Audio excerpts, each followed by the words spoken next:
pisa la pelota para Bona. Arranca por la derecha el genio del fútbol mundial. There is glory! Zidane! Lift up for France! ¡Extraordinaria!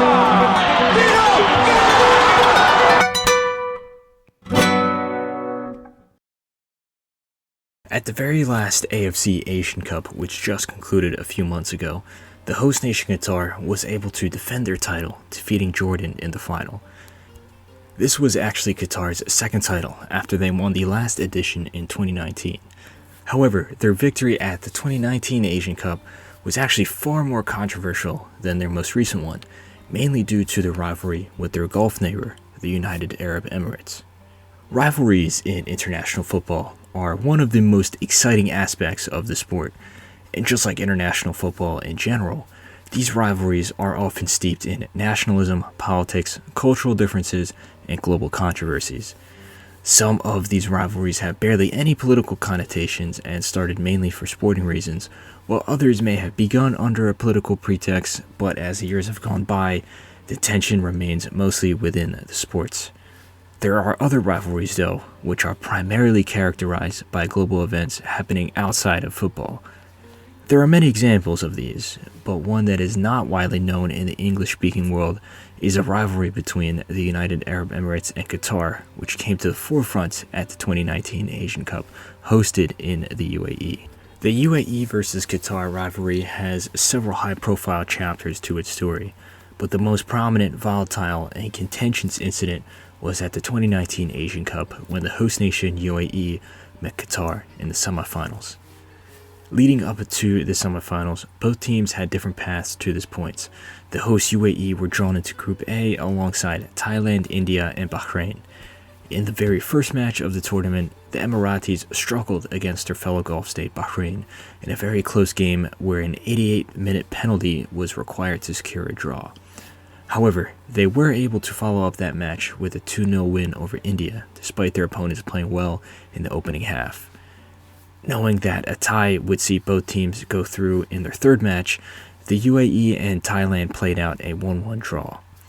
Despite missing their star player Omar Abdul Rahman for the whole tournament due to injury, UAE topped their group and headed to the knockout stage. The Emirates were set to face Kyrgyzstan in the round of 16, and while going forward they were a dangerous threat, they still had lingering defensive flaws, seeing them surrender their lead twice, forcing the match into extra time after a 2-2 scoreline. In the 109th minute, though, Ahmed Khalil was able to score a penalty to make it 3-2, sending his team through to the next round after a very close game. UAE looked to be growing throughout the tournament, and their peak would be in the quarterfinals, where they lined up against Australia, the reigning Asian champions after their victory in 2015. Pulling together an impressive all-around performance, the Emirates dominated the match, and after capitalizing on a defensive mistake from Australia, the star striker Ali Mahmoud scored to make it 1-0, a lead that the UAE would hold on to. Despite starting the tournament in poor form, the UAE was able to utilize the home advantage, with the home crowd motivating them to get better and better with each game. As for their eventual semifinal opponent Qatar, they were drawn into Group E alongside Saudi Arabia, Lebanon, and North Korea. In their opening match, the Qataris survived an early flurry from Lebanon, and they rebounded with a strong performance in the second half, winning 2-0. While this match was a close affair, the next would be anything but, as Qatar demolished North Korea 6-0 in what would turn out to be North Korea's worst ever loss in an Asian Cup. The striker, Almoez Ali, scored 4 of the 6 goals.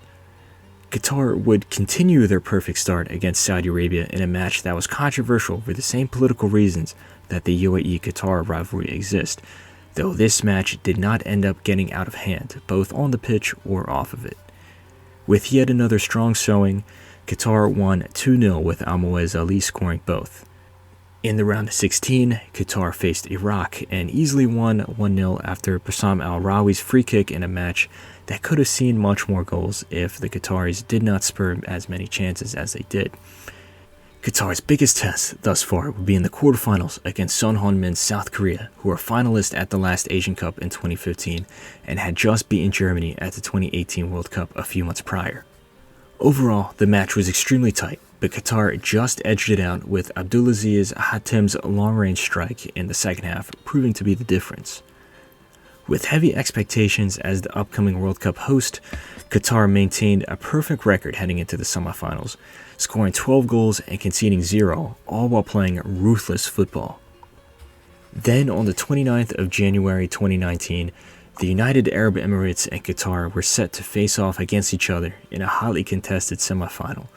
Politics aside, this match was always going to be close considering both teams were underdog heading into this tournament. Despite having talented squads, neither side had ever won an Asian Cup before, and now a spot in the final was on the line. However, due to the diplomatic crisis between the two nations, Qataris were not allowed to enter the UAE. Some concessions were made prior to the Asian Cup, allowing a select few Qatari fans to travel to support their team throughout the tournament. But for this semifinal, Sheikh Mohammed bin Zayed Al Nahyan, who is the current president of UAE and the brother of Sheikh Khalifa, the president during the 2019 Asian Cup, decided to buy all the away tickets for the match and distribute them to Emiratis, meaning the entire stadium was there in support of the home nation. And if there was still any question to which team the home crowd supported, the Qatar national anthem was soundly booed. As the match started, the UAE were on the front foot, no doubt because of the deafening crowd support. However, as the Qataris were able to settle in and find their confidence, the match quickly swung in their favor. After knocking on the door a few times, Qatar opened the score when after a quick counterattack, Bohlem Kohi sent a tame shot towards goal, which the Emirati keeper Khalid Isa surprisingly fumbled and let in, giving the away side the early lead. The UAE tried to equalize and had a few chances, but they couldn't stop their opponents from going the other way. Qatar continued their relentless push forward, and later in the first half, Al-Muez Ali ran directly at the Emirati box, and with a low shot just outside the area, he whipped in a wicked curling shot around the keeper, off the post, and into the back of the net. The UAE had a penalty shout and a few chances before the first half concluded, but failed to capitalize on them. As the second half started, the Emiratis desperately tried to shorten the deficit and get a goal back. Meanwhile, Qatar was comfortable sitting back and defending. The stout defensive stature of the Qatari backline halted the Emirati attackers from piecing together any coherent runs of play, and as a result, the UAE was never fully able to take control of the match, even though they had more possession. On the few times the UAE was able to shoot on goal, the goalkeeper, Saad Al-Shib, stood tall.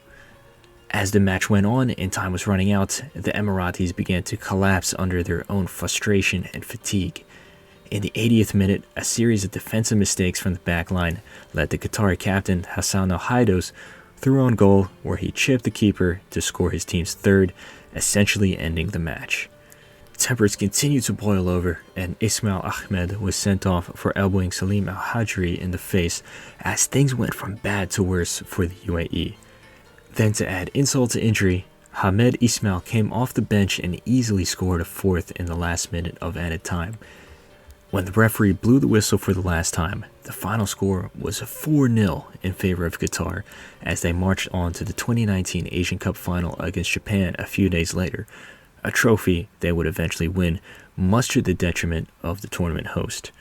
As for the UAE themselves, this was their first ever defeat to Qatar since 2002, and it was also their heaviest defeat to Qatar at the time. The home crowd was understandably furious, but the fallout of this game from the fans, the Emirati Football Federation, and the coach was unprecedented. As the match started to slip out of the hands of the host nation, Emirati fans began throwing bottles, trash, and even their shoes on the field or at the Qatari players. In the Middle East, it is a sign of intense disrespect to throw a shoe at someone or to even expose the sole of your shoe to another. This is a cultural anecdote unknown to many in the Western world, but in recent times there have been several famous incidents of this, even within the footballing world. The UAE's coach, the Italian Alberto Zaccaroni, publicly apologized for the embarrassing defeat, and he was not offered an extension on his contract, which ended right after the tournament. But the Emirati FA did not stop there. They lodged a formal appeal to the Asian Footballing Confederation, claiming that two of the Qatari players, Al-Muez Ali, who was born in Sudan, and Bassam Al-Rawi, who was born in Iraq, were not eligible to play for Qatar, citing FIFA regulations. One of these rules states that to play for a national team, the player has to have lived in the respective nation continuously for 5 years, and the Emiratis were alleging that Al-Muazzali and Al-Rawi had not. Considering that the Asian Cup final was only a few days away, this caused a huge controversy as these players' availability was in doubt. But the morning of the final, the AFC Disciplinary and Ethics Committee dismissed the appeal and both the players played, with Al-Muazzali even scoring as Japan lost to Qatar 3-1. This criticism of Qatar's players has been common for decades, both from a legal and ethical perspective. In Qatar's squad for the 2019 Asian Cup, several players were foreign-born while many more gained Qatari citizenship through the Aspire Academy, a program which scouts footballing talent from nations across the world. Through the Aspire Academy, players that are good enough to play for the Qatari national team are given citizenship, something which millions living in Qatar desire to have. While Qatar's situation with the Aspire Academy is unique, the broad topic of players representing a national team while having heritage from elsewhere is a controversial issue in many countries across the world, and Qatar is not alone. This whole process is a reflection of Qatari society in many ways, as out of Qatar's total population of 3 million, only 330,000 of them are ethnic Qataris and have citizenship. However, what makes this particular controversy ironic is that UAE has often called up players to their national team with zero ethnic Emirati heritage. The most prominent case recently is their star attackers, Caio Canedo, who is a Brazilian who lived in the USA for part of his life and previously had an East Timorese passport, as well as Fabio Lima, who was also born in Brazil and did not become an Emirati citizen until 2020. While it is perfectly understandable for Emirati fans to be extremely disappointed with their team's performance considering they lost 4-0 on home soil, that does not explain the extreme measures that were taken afterwards, nor the hostile atmosphere during that semifinal match. So why exactly is there such a volatile rivalry between the UAE and Qatar that would motivate fans to throw their shoes on the field and for the FA to try and ban Qatar's players? Before 2017, the UAE-Qatar rivalry was almost entirely based within the sport. Since the early 1970s, when both nations gained independence and subsequently formed their own national football teams, the only tension between each nation was the title for being the dominant team of the region. That all changed in 2017 for reasons completely outside of the realm of sports. Going back several decades as Qatar and UAE's Gulf neighbor Saudi Arabia started to become a major economic, political, and cultural power on a global scale, the Qatari government wanted to move the country in a direction leading towards independence rather than being under the umbrella of the Saudis. This competition, of course, led to a degree of tension between the two nations, and this dynamic came to a head during the 2010s, which was a very tumultuous and chaotic period for the Middle East, seeing revolutions, civil wars, and societal upheavals all across the region. In the hectic aftermath of the Arab Spring, both Saudi Arabia and Qatar competed with each other for hegemonic dominance over the Middle East and North Africa. In terms of ideology and policy, the two nations were opposed on many fronts, such as control over the Middle East's most influential media corporations, as well as offering support to differing factions amongst the many revolutions occurring in the regions, with both states accusing the other of sponsoring terror. This also heavily plays into the Middle Eastern Cold War between Saudi Arabia and Iran, who are both competing with each other for dominance of the region, with Qatar having closer ties to the Iranians. This proxy conflict has since played out in several different theaters, most clearly seen in the Yemeni civil war. Qatar, being an ally of Iran, was simply another manifestation of this geopolitical standoff. Meanwhile, Saudi Arabia has developed close ties with many other nations in the Middle East, with the UAE being one of their most staunch allies. The tension between Saudi Arabia and Qatar came to an apex in late spring of 2017 after a series of controversial events. There was a hostage situation where Qatari citizens were kidnapped by militant groups in Iraq and Syria, and the Qatari government paid large sums of money to free these individuals, while the Saudis accused them of just using this opportunity to covertly fund terror groups. Conversely, there was a series of negotiations and deals signed which signaled the Saudis and their allies such as the UAE and Egypt moving closer to certain Western powers. alienating Qatar and Iran, who the West viewed as supporting extremism. Lastly, there was also a series of alleged cyber attacks against government media platforms in Qatar, which saw several retaliatory cyber attacks in UAE, who are accused of being behind the original hacking. As a result, Saudi Arabia and the UAE announced in June 17 that they would be cutting all diplomatic ties with Qatar. Other countries followed suit, such as Egypt, Bahrain, and several sub-Saharan African nations. The coalition of nations proclaimed that they would continue the blockade unless Qatar agreed to certain terms. However, this list of demands was seen as unreasonable by the Qataris and a stalemate arose. There were initially some heavy consequences on the behalf of Qatar. Given that the nation only has one land border, which it shares with Saudi Arabia, many food imports from the Saudis or other Gulf nations were immediately halted. The same was applied to all sea trade and shipping, with Qatari ships being banned from Emirati ports. All air travel to Qatar from any of these nations was also banned. In terms of media, the UAE banned all sympathy to Qatar on social media platforms, and both the Emiratis and the Saudis either banned or heavily restricted Qatari media companies like Al Jazeera and beIN Sports from operating in their countries. The Saudi government even attacked beIN Sports, claiming that it was holding a monopoly over sports broadcasting in the Middle East. However, Qatar was largely able to mitigate these sanctions by relying on domestic industries as well as strengthening trade and diplomatic ties with Iran and Turkey. In the world of sports, this had a large impact as well.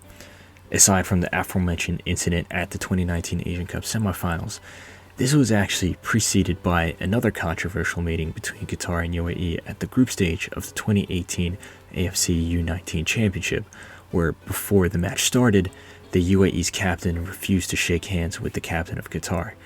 The overall match was very contentious as UAE ended up winning 2-1. Furthermore, Qatar had been awarded the hosting rights for the 2022 World Cup as far back as 2010, but now with the diplomatic crisis, several countries including Saudi Arabia, the UAE, Egypt, and Bahrain submitted a letter to FIFA requesting Qatar be removed as the host nation, accusing them of being a state sponsor of terror. These attempts were ultimately unsuccessful, and FIFA refused to strip Qatar of their hosting rights. As the years went on, many analysts argued that the blockade ultimately did not work, as the sanctions did not weaken Qatar, rather it forced them closer to Iran. As a result, in early 2021, Saudi Arabia moved towards ending the blockade. The Emiratis were initially fine with continuing it, but decided to follow the Saudis in this new direction. Then, on January 4th, 2021, diplomats from Kuwait and the United States brokered a peace deal between Saudi Arabia and Qatar, and by the next day, diplomatic ties were restored and the crisis was over. While the Cold War still remains between Saudi Arabia and Iran, relations between the Saudis, Emiratis, and Qatar have considerably cooled. Since the blockade is lifted, the football rivalry between Qatar and the UAE still retains some of the nationalistic tension behind it, but it is not nearly as volatile as it was in 2019. The most notable meeting between the two nations since the end of the blockade was actually at the 2021 Arab Cup, hosted in Qatar, where they faced off in the quarterfinals. With both teams fielding many of the same players who were featured in the infamous 2019 match, Qatar ironically ran away with this match as well, racing to a devastating 5-0 victory, with all 5 goals being scored in the first half, forcing the UAE to sack their coach again. Qatar would then go on to host the 2022 World Cup as well as the 2023 Asian Cup, and while Qatar had a very poor showing at the World Cup going out in the group stage, they would redeem themselves by surprisingly winning the Asian Cup, defending their title. The UAE, on the other hand, came very close to qualifying for the 2022 World Cup, but narrowly lost to Australia in the playoff. Then, at the 2023 Asian Cup, the UAE lost in the round of 16 to Tajikistan. When looking at international football rivalries across the world, there are countless ones, all with their own history and culture. However, the UAE-Qatar rivalry is one that is unique for its connection to recent geopolitics within the Middle East and the broader implications of things far outside the world of football. Fortunately for us neutral fans, we were able to see all that play out on the football pitch during the 2019 Asian Cup semifinals.